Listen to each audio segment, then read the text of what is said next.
Audio Jungle.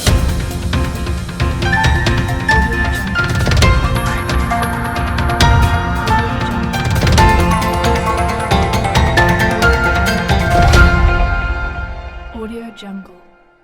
નમસ્કાર, Saurashtra vision ન્યૂઝમાં હું એન્કર દેવ્યાની આપનું સ્વાગત કરું છું. ચાલો જોઈએ આજના સમાચાર.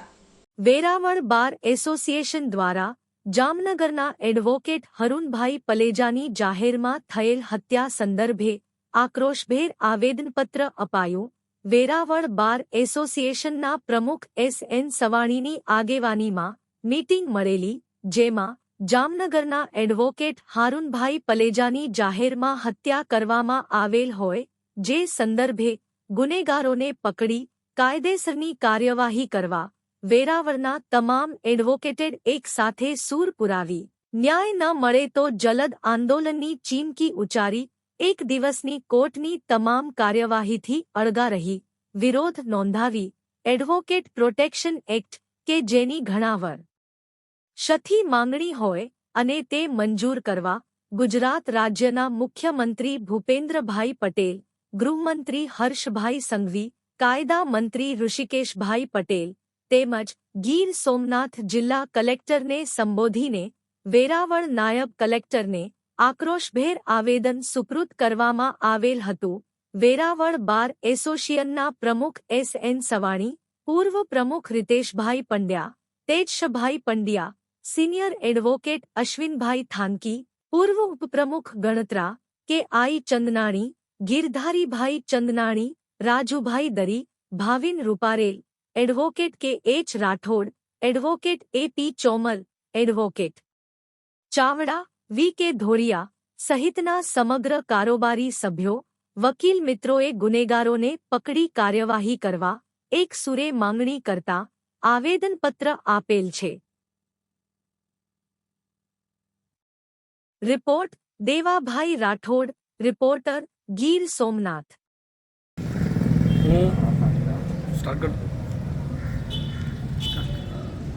હું રીતેશ પંડ્યા, વેરાવળ બાર એસોસિએશનનો પૂર્વ પ્રમુખ અને હાલ બાર કાઉન્સિલ ઓફ ગુજરાતનો કોપ મેમ્બર.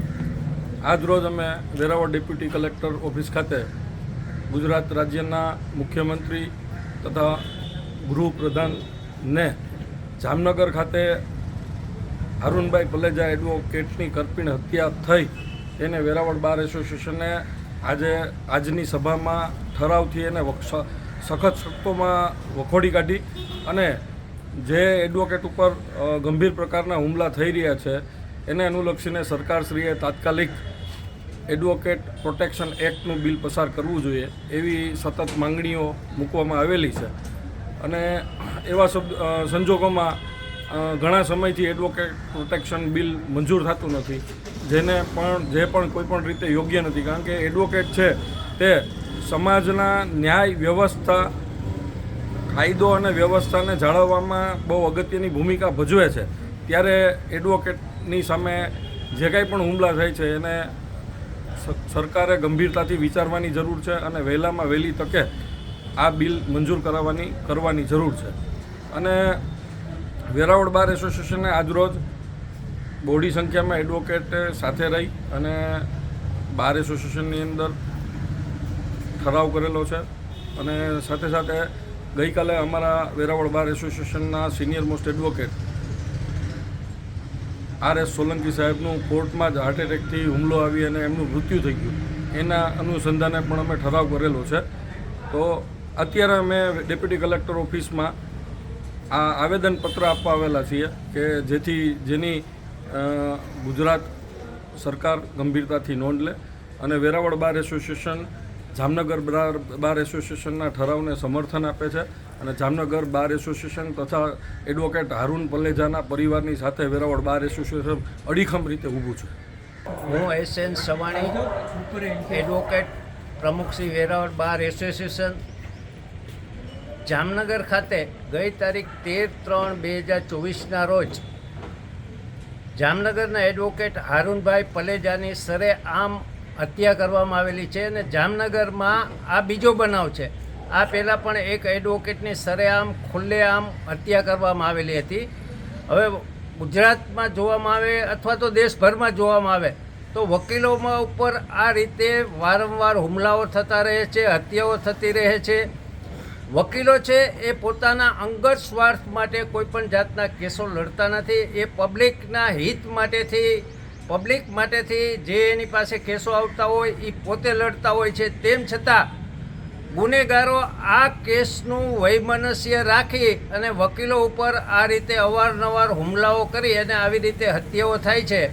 ખરેખર કાયદો અને વ્યવસ્થાની પરિસ્થિતિ કેટલી હદ સુધી ગુજરાતમાં કથળેલી છે એનું આ સ્પષ્ટ અને એક ઉત્તમ ઉદાહરણ છે કે સરકારશ્રી આ અંગે એડવોકેટ પ્રોટેક્શન એક્ટ માટે ઘણા સમયથી આ બિલ મંજૂર કરવા માટેથી લોકસભામાં કે વિધાનસભામાં આ બિલ પસાર કરવામાં આવ્યું નથી અને વકીલોના પ્રોટેક્શન માટેથી કોઈ પણ જાતની કાર્યવાહી કરવામાં આવતી નથી. હવે જોવામાં આવે તો એડવોકેટને એક કોર્ટના ઓફિસર તરીકે જોવામાં આવે છે અને એડવોકેટની વ્યાખ્યા પણ છે એક કોર્ટ ઓફિસર તરીકે છે. હવે જોવામાં આવે તો ખરેખર એડવોકેટ ઉપર આ પ્રકારની હત્યાઓ થતી હોય તો તેની સામે જે રીતે આપણે સરકારી કર્મચારી ઉપર હુમલો થાય એમાં 332, 333, 186 વગેરે મુજબની કલમો મુજબ ગુનાઓ નોંધવામાં આવે છે. તો એડવોકેટને પ્રોટેક્શન માટે શું ગવર્મેન્ટે આજ દી સુધી વકીલોના પ્રોટેક્શન માટે કોઈ પણ જાતની કાર્યવાહીઓ થતી નથી. એટલે અમારે આ જામનગરમાં જે હત્યા થઈ હારૂનભાઈ પલેજાની એ હત્યા સંદર્ભે અમે અત્રે નાયબ કલેક્ટરશ્રીને એક આવેદનપત્ર આપેલું છે અને આ અંગે પ્રોટેક્શન એક્ટ સરકારશ્રી દ્વારા વહેલામાં વહેલો અમલમાં આવે અને એડવોકેટના પ્રોટેક્શન માટે જરૂરી કાર્યવાહી થાય એ માટે અમે આજે કલેક્ટરશ્રીને પણ આવેદનપત્ર આપેલું છે અને આ અંગે અમે આજે કોર્ટ કાર્યવાહીથી પણ અડગા રહેવાનું નક્કી કરેલું છે. આ અંગે ભવિષ્યમાં જરૂર પડશે તો વધુ આંદોલન વગેરે કાર્યવાહી કરવાની ફરજ પડશે અને એડવોકેટના પ્રોટેક્શન માટે સરકારશ્રી દ્વારા તાત્કાલિક કોઈ કાર્યવાહી થાય એવી અમારી બાર એસોસિએશન વતી મારી માંગણી છે. જીવનને સારું અને ભવ્ય જીવવા માટે ફક્ત રૂપિયાની જરૂર નથી. જો તમારી અંદર કલા અને કૌશલ્ય હશે તો તમે બધું જ મળી જશે.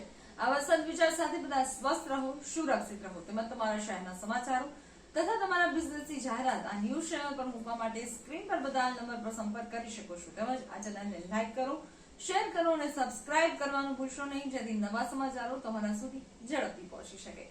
હવે સમય થયો છે વિદાયનો. નવા સમાચારો સાથે ફરી મળીશું. નમસ્કાર.